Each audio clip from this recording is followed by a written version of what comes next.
Yo, what's going on YouTube? This is your boy King of Hearts here. Want to give you guys another update. This is my second day of orientation here at Swift. Just got in the car, man. It is real. If you didn't, let me show you my thing here. If you didn't see that, it says 117 degrees. Yes, it is brutal out here in Oregon today. This is not normal. It's not normal. It's crazy. I'm out here in the yard. You see trucks pulling in here. That's the building over there, if you can see it, that we go to.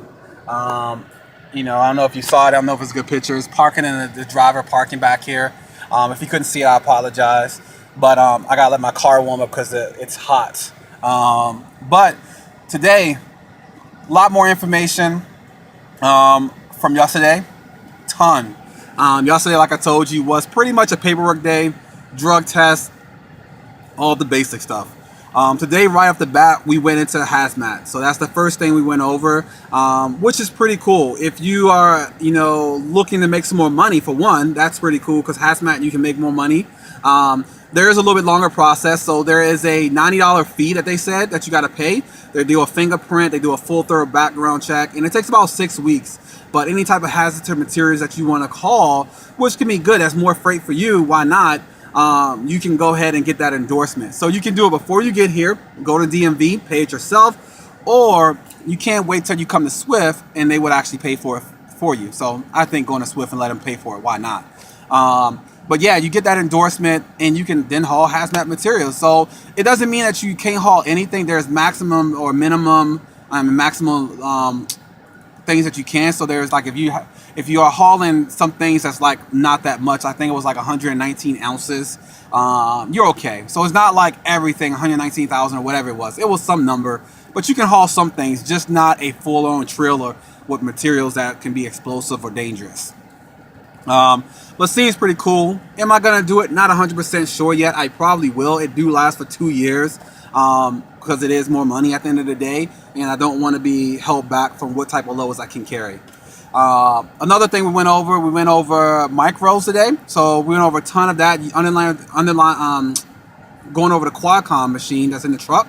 They will be switching to iPads, which we found out today. So that's going to all change up. But they've kind of talked about the whole how you utilize the micros, all the different numbers. I will obviously shoot a video once I get in the truck to go a little bit more in detail. It's pretty cool though, because everything, they're gonna show you logs. So once you go to school, they're gonna all show you about logs. They're gonna tell you about logs. And on the logs, there's 3 different things, or 4 different things on your logs. So when you're out here, you have, it's off duty. You have sleeper berth, which means you're in the back of the truck in the sleeper cab. You have driving, and then you have on duty not driving. So that's the 4 things on the graph that you're going to use to manage your time. And they're going to show you the paper way, because if the system ever crash, at least you know how to have your time. Because if you get pulled over by DOT and you don't have your logs, it is a violation and a nice fine, and it's super important. They talk about it a lot. Obviously, it's important, but the good thing about it is that the digital system makes it a lot easier. I mean, it really does. I mean, even when you start driving, the system automatically kicks you over to actual driving. So the system does a lot of things for you. It still means you got to manage your time. So we went over that. We went over pre-trip and post-trip. So you always got to do a pre-trip before you get into a vehicle, and you got to do a post-trip after you're done with a truck at the end of the day. So critical that you do that. And on the Qualcomm is actually, I think it was 32, micro 32, is where you actually do your post-trip. So it's actually making sure the truck is safe and the trailer is safe when you're done. What else was it? So we went over the work hours of service. That took about 2 hours. That was a long time. I'm not going to give you all of it, but just understand there's a 70-hour work week. So you can work 70 hours in 1 week. Out of that, every day you can work 14 hours of fully work, and you can do 11 hours of driving and 8 hours of actually where you have to take a break. So the way it breaks down is that if you work an 8-hour shift, so you start at 10 a.m. or whatever time, 8 hours, you have to take a 30-minute break. You have to. In that 11 hours, you cannot drive more than 11 hours in any given day, which I don't feel that you need to anyway. I don't feel I'm going to be driving 11 hours. I get some people like, oh, let me get out here and make that money, but I'll tell you about why it messes you up. And then the last thing, like I said, is that you're 70 hours. You only can work 70 hours. You can only have up to driving 70 hours in a week. So there's another thing they're going to talk about. It's called a 34-hour reset. So a 34-hour reset is if you happen to run out your 70 hours in 1 week, which you can if you drive 11 hours every day, you're going to run out of hours. You then have to sit somewhere for 34 hours before you get 70 hours, which is a long time to sit somewhere unless you plan it. You know, you don't want to be out in the middle of nowhere and have to sit there for 34 hours. So you don't want to, I'm probably going to stick around like 9 to 9.5 hours a day. And the reason I do that is because every night, so every week they have what they call reset hours. So let's say the day is Thursday. If I was driving last Thursday and I drove for 8 hours, at midnight tonight, I get an additional 8 hours on my time.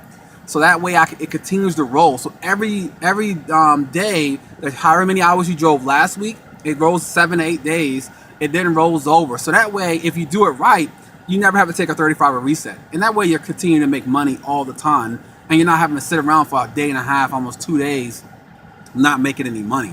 So once again, I know it sounds good to drive 10, 11 hours a day. I don't think it's the best idea. I think that keeping it around, 9 to 9.5 hours a day of driving, that way you continue to roll that week continuous. That way I'll take my break when I take home time.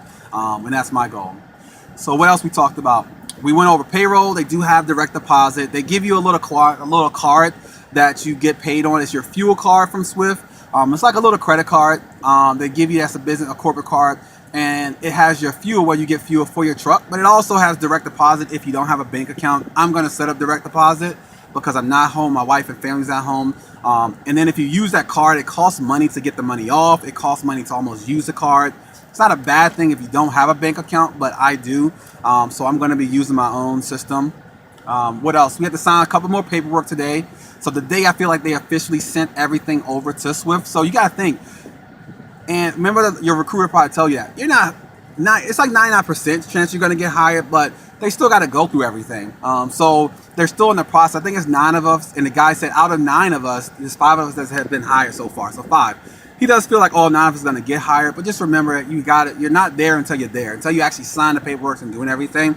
So it looks like we did that today because we finished up all the signing, and then I guess tomorrow he said we go over official paperwork, pretty much saying, hey, you're hired. Because the goal is tomorrow, from what I'm hearing, is that we're going to go out with our mentors tomorrow, and you have to be hired at that point. What else did we go over today? We went over the dash cam. So the dash cams are still in the truck. If you didn't know, it's there for your security if you get in an accident, but they don't have the front-facing cameras anymore. So if you're in the truck, they can't see you, so it's not invading their privacy. But it's still there if you happen to, get into an accident, slam on brakes, you swerve to one side. So that way they can determine if the cause of the event was your fault or the actual somebody else's fault, which can help you out. So that way you're not having to pay some crazy fine if you don't have to. They do provide food, if I haven't already said it. Today we had Dairy Queen. Yesterday we had pizza. And I think tomorrow he said we're having subs. So once again, you don't have to worry about that also. What else? I think I'm pretty sure we went over a couple other paperwork. It still was a good day. A lot more active than yesterday. They go over just kind of the different type of things that you're going to be learning. They go over the different type of dedicated accounts. So they have like Walmart dedicated. They have Target. They have Kraft. They have Dollar Tree, they have Dollar General, they have a ton. And they kind of broke the career path down to what they feel is a good fit, which is probably similar to what I'm going to follow. But they talk about being a student. So student for like 3 months, is really what you got to do over the road. So go into it being like, hey, I'm going to do over the road for about 3 months. Then I'm going to go to a dedicated account. I'm going to pick up a dedicated account. I don't know which one, maybe a Walmart, maybe, I don't know yet, but we'll see. And then after that, I'm going to do that for a while. And then at 6 months or to 9 months or maybe at a year, I'm going to look into the mentor program just to see. I mean, they make pretty good money. There are some incentives. for the person out there. And for me, like I said, I don't know my full path yet on what I want to go. I'm looking towards owner-operator or long-term company. I don't know yet, but I like the fact of being able to teach more people because I've been, the people helped me out so far. So they go over that path with you to kind of give you information so that way you can make the good decision. They're going to start most people off in dry van. I'm not going to say that they can guarantee. Don't let the people tell you that they guarantee you something. No, it's going to be dry van is probably what everybody starts off in. They do reefer, or so refrigerated. They do flatbed, and they do heavy haul.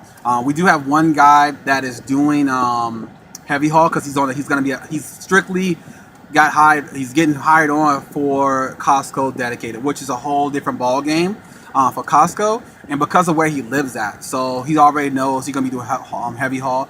But I mean, he'll be just going from Oregon to Seattle probably 3 times a day, 4 times a day, and that's a lot of traffic. That traffic up there is bad. So, hope it works out well for him. I don't know if something I would want to do. But they do have steps to move up. And they said they want you to learn how to get used to a truck with the dry van, and I'm probably looking at more of a refrigerator with the reefer, just because I think that it's a good amount of loads out there for that. So. Once again, a lot of information, guys. I'm trying to give y'all my journey here, let you know. There's a ton of information. It's been great again. Swift, I think, is a great company, man. They're taking the time to teach us everything. I don't feel rushed. I don't feel pressured. They are pretty much really making sure that we are good. If we have any questions, they answer them for them. If they don't have the answers, they figure it out for us. So I'm enjoying it. If you have any questions, let me know. Subscribe to my channel. I'm only going to continue to update. I'll update tomorrow. I'll get on the truck with my mentor. I'll continue to update to give y'all a kind of a vision of my journey. And we'll go from there, guys. But hey, have a good day. I always like to leave y'all guys with love what you do what you love, and never give up. All right? So go out here, get it done. If you haven't already thought about signing up for somewhere, just pick somewhere. It's not a wrong decision as long as it's good for you. Talk to you later.